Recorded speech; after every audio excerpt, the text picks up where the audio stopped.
रामधारी गुप्ता, प्रतिलेखन संख्या 64 एवं 65।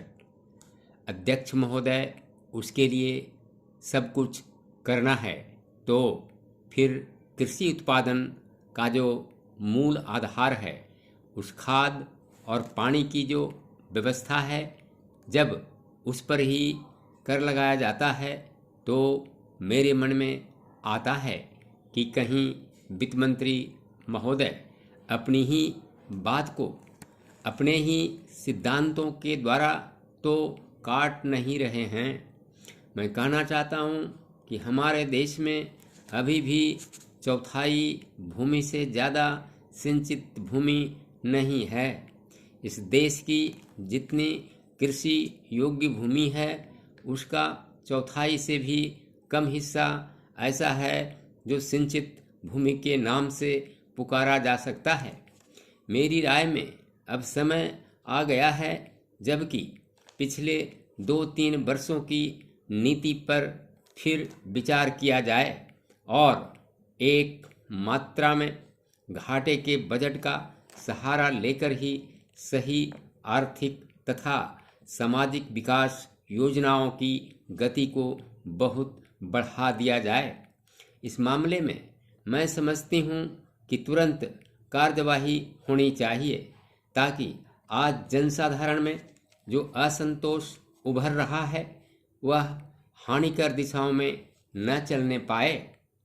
आज के राजनीतिक वातावरण की दृष्टि से भी मैं कहना चाहती हूँ कि विकास की गति को बढ़ाने की आवश्यकता सर्वोपरि है। जहाँ तक कि नए बजट के अंतर्गत कर नीति का संबंध है, अच्छा होता यदि मिट्टी के तेल जैसी वस्तुओं पर अतिरिक्त कर न लगाया जाता।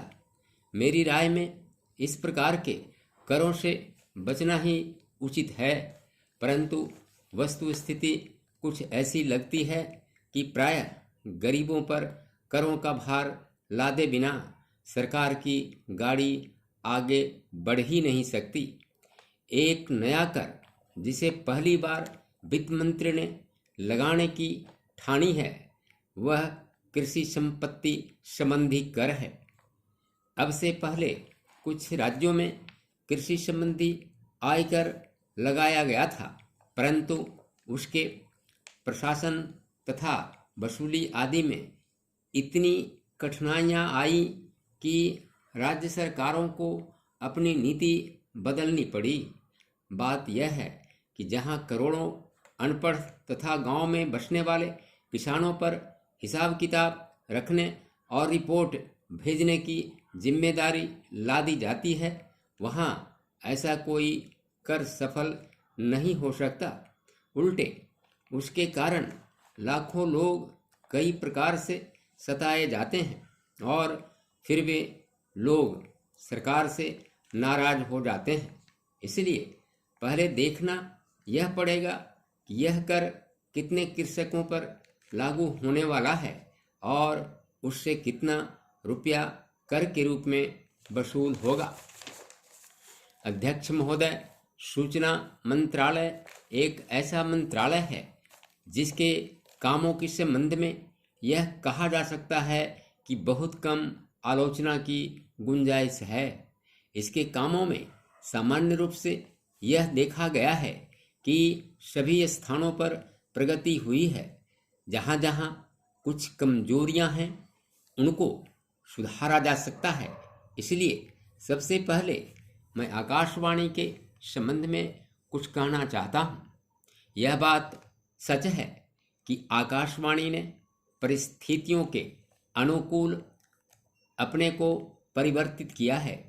जब हमारे देश पर संकट आया तो इस विभाग ने डटकर उसका सामना किया और परिस्थितियों के अनुसार अपने प्रसारणों को बढ़ाया।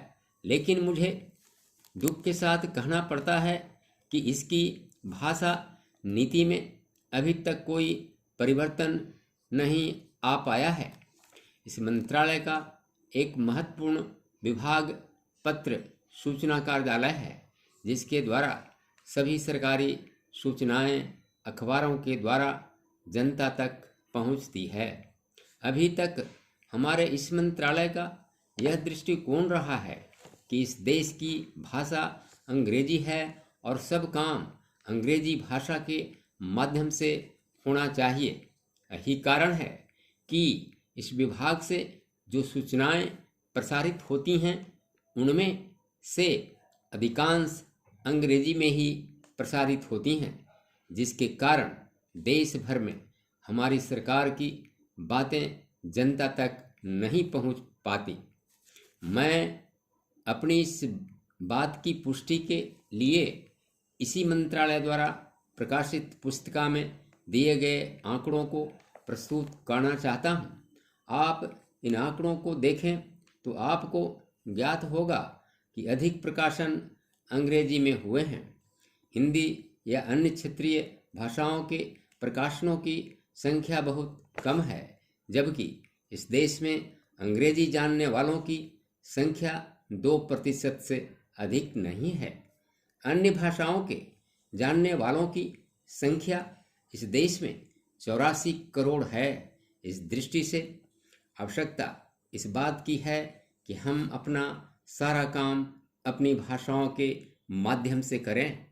अभी कई माननीय सदस्यों ने अपने विचार व्यक्त करते हुए कहा कि 1965 से हमारे देश की मुख्य भाषा हिंदी हो गई है और अंग्रेजी केवल सहभाषा के रूप में है, लेकिन फिर भी अधिकांश काम आज भी अंग्रेजी में ही होता है।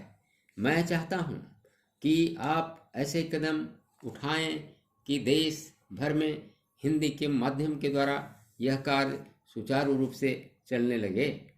जो आंकड़े हमें दिए गए हैं उनमें बताया गया है कि पत्र सूचना कार्यालय के हिंदी विभाग में अपर्याप्त कर्मचारी हैं।